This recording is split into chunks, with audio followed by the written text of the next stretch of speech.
नमस्कार दोस्तों, हमारे YouTube चैनल में आपका एक बार फिर स्वागत है। इस वीडियो में हम मध्य प्रदेश की भील जनजाति के बारे में पढ़ेंगे। भील जनजाति जिसका इतिहास बहुत ही प्राचीन है, ये भारत की दूसरी सबसे बड़ी जनजाति या दूसरा सबसे बड़ा समूह कहलाता है। भील जो शब्द है उसका अर्थ होता है धनुष या धनुर्धर, क्योंकि आपने देखा होगा कि भील जनजाति अपने आप को एकलव्य से जोड़ती। भील जनजाति के वंशज एकलव्य माने जाते हैं, वहीं से इनका इतिहास शुरू होता है। और बहुत सारे लोकोक्तियाँ या कहावतें हैं कि जिसमें बोला जाता है कि इन्होंने मध्य भारत में बहुत सारे आक्रमण को रोका हुआ था हाथी पर बैठकर। तो इनका इतिहास बहुत ही प्राचीन है। वाल्मीकि जो कि जिनके द्वारा रामायण लिखी गई है वो भी भील जनजाति के ही माने जाते हैं। तो ऐसी बहुत सारी कहानियां हैं। बाकी भिल्लवार एक शब्द है जो कि तमिल का है, जिसका अर्थ होता है धनुर्धर या धनुष विद्या में निपुण होना। तो भिल्लवार शब्द भी इसी से आया हुआ है। तो यहाँ आप देखेंगे भील का अर्थ होता है कमान या धनुर्विद्या में जो निपुण होते हैं। तो ये वो भील जनजाति है। भील जनजाति में आपने टंटिया भील का नाम सुना होगा, जो कि आदिवासी व्यक्तित्व में बहुत ही महान हस्ती है। तो भील जनजाति के बारे में हम देखेंगे तो भील जनजाति का जो निवास स्थान है हमारे मध्य प्रदेश में, वैसे तो भारत में आप देखेंगे तो राजस्थान, गुजरात, मध्य प्रदेश में और कुछ मात्रा में त्रिपुरा में पाए जाते हैं। बट यदि हम मध्य प्रदेश की बात करें तो पश्चिमी मध्य प्रदेश आपका ये जहाँ भील जनजाति पाई जाती है और ये इनका मूल निवास स्थल है हमारे मध्य प्रदेश में। तो जिले की बात करें तो अलीराजपुर, झाबुआ, बड़वानी, खंडवा और गुना। तो गुना में जो भील पाए जाते हैं, यहाँ पर आपका जो गुना है, गुना में जो भील पाए जाते हैं उनको तड़वी भील कहा जाता है, या जिनने धर्म परिवर्तन कर लिया है, मुस्लिम धर्म ग्रहण कर लिया, तो उनको तड़वी भील। अब ये किस प्रजाति की बात करें तो ये प्रोटो ऑस्ट्रेलाइड प्रजाति के कहलाते हैं। इस प्रजाति के हैं भील। भील का अर्थ जैसा कि मैंने अभी आपको बताया भिल्लवार शब्द से या भील शब्द से, जिसका अर्थ होता है कमान या धनुष विद्या।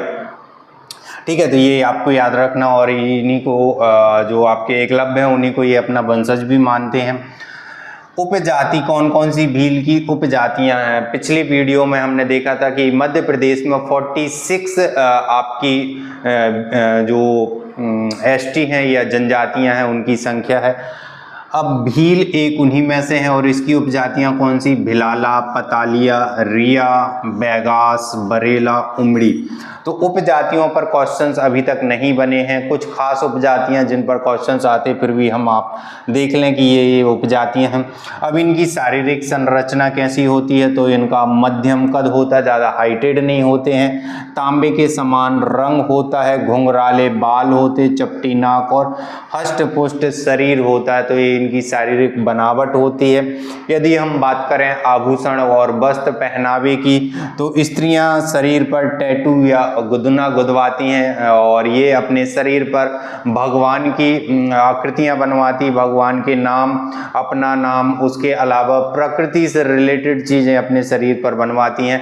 आदिवासियों में माना जाता है कि मरने के बाद जब ये ऊपर जाती हैं तो हर एक दरवाजे पर एक टैटू देना पड़ता है, क्योंकि अपने साथ और कुछ नहीं ले जा सकती हैं। तो जो शरीर में टैटू उभरे हुए हैं वो ही इनके साथ जाते हैं। तो ऐसी बहुत सारी मान्यताएं चलती जिसके कारण ये अपने शरीर पर टैटू या गुदना गुदवाती हैं। उसके बाद चांदी के आभूषण पहनती हैं और चटक रंग के जो कपड़े हैं, जिसमें आप देखेंगे पुरुष जो है धोती कुर्ता पहनते और महिलाएं जो हैं घाघरा चोली। अब इनके भी कुछ नाम हैं, जैसे कि जो कमर में पहनते हैं उसको लंगोटा कहते हैं, सिर पर जो पहनते हैं वो मुडासा है, स्तनों को ढकने का जो वस्त्र होता है उसको कंचुली कहा जाता है, और लाल गहरे रंग की जो ओढ़नी जो सिर पर ढकती हैं तो वो कहा जाता है। तो ऐसे इनके ये वस्त्र हैं। कई बार एग्जाम में ये पूछे गए हैं, वस्त्रों से क्वेश्चंस बने हुए हैं, तो उनको जरूर आप याद रखना। आभूषण से क्वेश्चंस आए हुए हैं।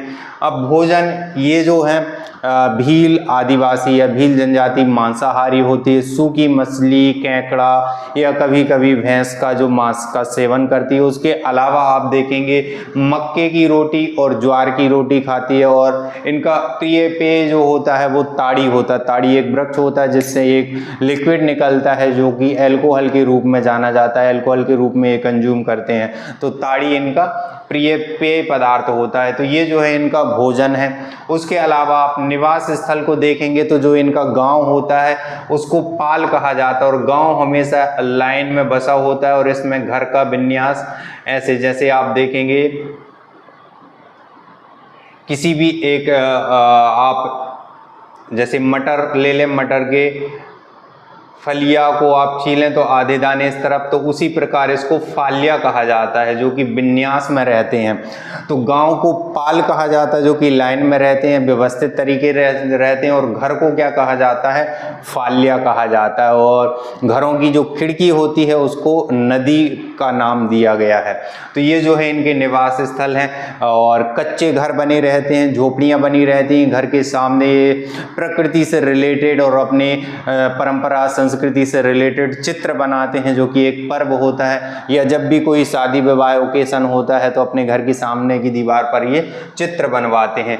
कृषि इनकी जो है, कृषि जितनी भी जनजातियां हैं सभी में जो है आप देखेंगे शिफ्टिंग एग्रीकल्चर होती है, जिसमें स्थानांतरित खेती कहते हैं अब, या झूम खेती, बेवार, पांडु, ऐसे अलग अलग जगहों पर अलग अलग नामों से जानी जाती है। क्योंकि जनजातियों में ज़मीन पर हल जोतना जो है मना रहता है, तो ये शिफ्टिंग एग्रीकल्चर करते थे। शिफ्टिंग एग्रीकल्चर में एक जगह जंगल में आग लगा के अनाज के दाने छिड़क देते थे, और उसके बाद फसल की कटाई करने के बाद दूसरी जगह चले जाते थे। लेकिन इस पर बैन कर दिया गया है। आदिवासियों को पट्टे दे दिए गए हैं, स्थायी कर दिया गया है कि आप एक जगह पर कृषि करें, तो इन सारी व्यवस्थाओं पर जो है अंकुश लगा दिया गया है। तो ये प्राचीन व्यवस्थाएं थी जिनको अभी भी हम पढ़ते हैं। तो जो भील में कृषि होती थी उसको चिमाता और दजिया का नाम दिया गया। चिमाता और दजिया के नाम से भील आदिवासी क्या करते थे, कृषि करते थे। ये बहुत ही प्रकृति प्रेमी होते हैं, प्रकृति और फॉरेस्ट बेस्ड ही इनका जीवन यापन होता है। वन पर आधारित जितने भी प्रोडक्ट होते हैं, चाहे महुआ हो, तेंदुपत्ता हो, और ऐसे बहुत सारी सूखी लकड़ियां हो, है ना, तो उन सब चीज़ों को निकालते थे, वन उत्पाद को लेते थे और शहरों में जाके बेच आते थे और अपना जीवन यापन करते थे। गांव का जो मुखिया होता है, ये कुछ प्रशासनिक या ग्रामीण व्यवस्था है उनके गांव की, भीलों के गांव की। तो ग्राम का मुखिया, गांव का मुखिया, उसको क्या कहा जाता है, गमैती। तो गांव का मुखिया, गा से आप गमैती कर लें, वो आपको याद रहेगा।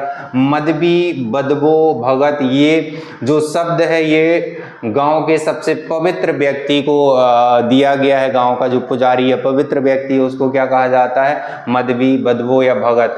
जो पुजारो शब्द है, यह जो पुजारो व्यक्ति है गांव का, उसका औषधियों तथा रोगों का उपचार करने वाला, जो रोगों का उपचार करता है, औषधियों की पहचान रखता है, परख रखता है कि किस रोग में कौन सी औषधि लगेगी, उसको क्या कहा जाता है, उसको पुजारो कहा जाता है। कोटवार जो होता है वो गांव का प्रशासन करने वाला होता है। गांव में सभी जानकारियां, प्रशासनिक जानकारियां देने वाला और सभी व्यवस्थाएं करने के लिए एक पद रहता है कोटवार। तो ये कोटवार कहलाता है, जो कि प्राचीन समय से, अंग्रेजों के समय से आधुनिक भारत में भी व्यवस्था है कोटवार की। अब इनका एक प्रिय शब्द होता है जो अक्सर एक दूसरे को संबोधित करते हैं, वो होता है मामा। जैसे भाई बोला जाता है, बाबा बोला जाता है, और बहुत सारे शब्द, संबोधन शब्द हो सकते हैं। तो वैसे ही भील जनजाति में जो संबोधन शब्द होता है वो होता है मामा। मामा सर्वाधिक उपयोग करते हैं ये एक दूसरे को। अब इनका जो त्योहार है वो होता है भगौरिया। भगौरिया जो है होली के 7 दिन पहले से शुरू हो जाता है। बहुत ही भव्य, बहुत ही प्राचीन त्योहार है इनका, बहुत ही प्रसिद्ध त्योहार है भगौरिया। भगौरिया हाट के नाम से जाना जाता है, और होली के 7 दिन पहले शुरू हो जाता है। और जो 2 दिन पहले वो गुलालिया चलता है, फिर उसके बाद गोल गधेड़ो चलता है, और उसके बाद उजाड़िया। तो ऐसे करके 7 दिन तक चलता है। 2 दिन आप देखेंगे तो गुलालिया रहेगा, 3 दिन आपका गोल गधेड़ो चलता है, फिर आखिरी के 2 दिन उजाड़िया चलता है। तो जो गुलालिया होता है उसमें सभी लोग आते हैं, एक दूसरे से अपना परिचय करते हैं, गुलाल लगाते हैं। फिर एक सामूहिक रूप से नृत्य होता है जिसे गोल गधेड़ो कहते हैं। उसमें ढेर सारे अलग अलग आदिवासी या भील जनजाति के नृत्य होते हैं। भील जनजाति में गरबा नृत्य भी बहुत ज़्यादा होता है, गरबा नृत्य भी करते करते हैं, घूमर नृत्य होता है, ऐसे और अन्य नृत्य भी होते हैं तो वो नृत्य करते हैं, रे लोग गीत गाते हैं और वहाँ एक दूसरे से जान पहचान होती है। उसके बाद इसमें जो भगौरिया नृत्य है या भगौरिया हाट है, इसमें युवकों को कुछ छूट दी जाती है कि अपना मन पसंद विवाह करें, जिसमें एक दूसरे को गुलाल करते हैं। परिवार की सहमति के बाद विवाह कर दिया जाता है। यदि परिवार की सहमति नहीं होती है तो ये लोग वहीं से जो है जंगलों की तरफ भाग जाते हैं, फिर पंचायत के द्वारा उनको पकड़ा जाता है और कुछ फाइन करने के बाद उनका विवाह कर दिया जाता है। तो ये परंपराएं भी हैं।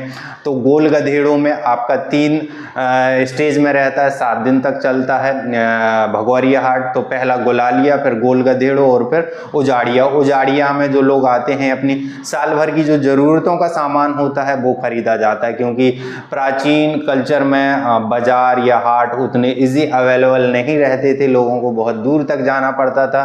तो उसी के कारण ये मेले लगते थे जगह जगहों पर, जिसमें ज़रूरतों का सामान आता था और लोग साल भर की अपनी ज़रूरतों का सामान लेते थे।